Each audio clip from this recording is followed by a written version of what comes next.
માટે શું બનાવો તમે? બહુ ઇમ્પ્રેસ કરવા માટે કંઈક ઝઘડો વગડો થઈ ગયો હોય તો? એ ઝઘડો વગડો થઈ ગયો હોય તો એને કોફી બનાવીને પીવડાવું. એને કોફી બહુ ભાવે છે તો એને કોફી બનાવીને પીવડાવું. પહેલાં તો સોરી કહી દેવાનું, બાબુ I am sorry, I forgot the steps. પહેલાં સોરી આવે, આઈ એમ સોરી. પહેલાં સોરી આવે, પછી થોડું હગ્સ આવે, કિસીસ આવે, પછી હું ધીરેન પૂછું, હાથ પગ દબાવું. અચ્છા, એમ તો હાથ પગ તો એમને બી દબાવવું જોઈએ, એનું કશું એ છે નહીં.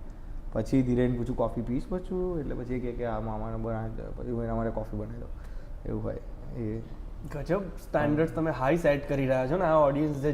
હા, અરે હું શોપિંગ માટે જઉં છું તો એ 2 કપડાં નક્કી કરીને આવ્યો છે, હું એને 6 અપાવડાવું છું ને બધા મારા સિલેક્શન.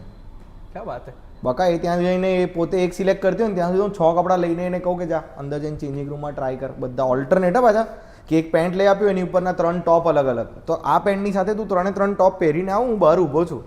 તો કોમ્બિનેશન પણ તમે જ બનાવીને આપી દો એને? બધું. કારણ કે એ લોકો સિલેક્શનમાં બહુ વાર કરે છે. યુઝ્યુઅલી છોકરીઓને શોપિંગમાં વાર કેમ લાગે છે? સિલેક્શનમાં. તો તમે એ ક્રેક કરી લીધું મેં ક્રેક કરી લીધું. તમે સિલેક્શન જો ફટ દઈને કરી દો ને સો ટાઈમ લાગતો જ નથી. મેં 20 મિનિટમાં 15 મિનિટમાં એનું શોપિંગ પતાવડાવ્યું છે ને 6 જોડી કપડાં લીધા છે બોસ.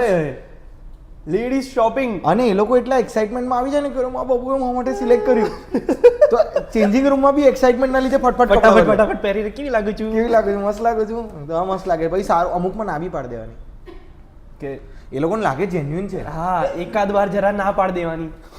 અને એવું બી નહીં કે આ ટોપ લઈ લે, આપણે ઘરેથી કોઈ પેન્ટ આના માટે લઈ લઈશું કે એવું ક્યારેય નહીં કહેવાનું કે ઘરે કોઈ પેન્ટ પડ્યો છે આ ટોપ પર ચાલશે.